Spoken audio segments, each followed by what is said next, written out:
បាហាក់សូមគ្រូស្វាក្រេសជួយកុំឲ្យប្រពន្ធខ្ញុំរកឃើញអី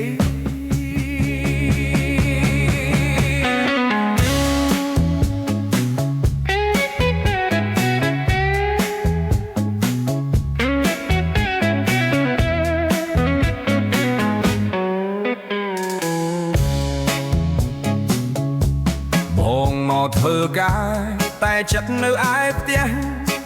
ឮអូនថាចង់បោសសម្អាតឲ្យស្រឡះ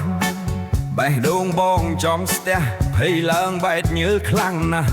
រស់កន្លែងបងលាក់គឺនៅក្បែរជើងចិញ្ចាំងនោះឯងលុយរៀលបងច្រើនខ្ចប់ឡើងកំរះដាក់ក្នុងហោប៉ៅ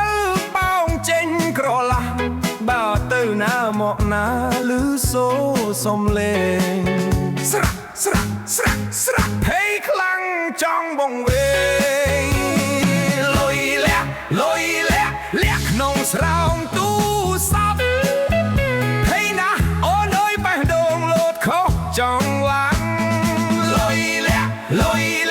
លាក់ក្នុងស្បែកជើងចាស់បើប្រពន្ធរកឃើញច្បាស់ជាប្តីស្អុយខ្លាំងណាស់លើកទូស័ព្ទចុចឆៅទៅផ្ទះសួរបែបអែបលហាមូនធ្វើអីខ្លះអូនថាកំពុងរៀបចំតុបាយក្បែរថតតុនោះដែលបងលាក់កាយ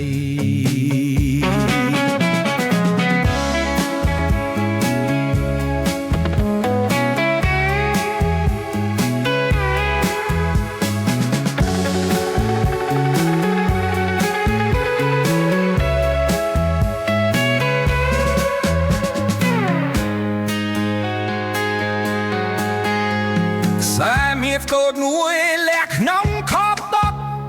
បងលាក់ទុកឲ្យស្រីស្នេហ៍ឆោមឆាយដែលសោយខ្លាំងណាស់អូនរកឃើញហើ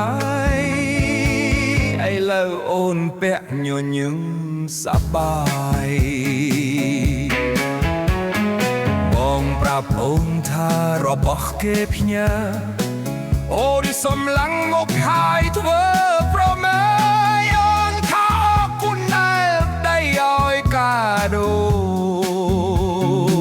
ខ្សែមាសបងពីអូនយកបាត់ហើយលុយលាក់ក្នុងស្រោមខ្នើ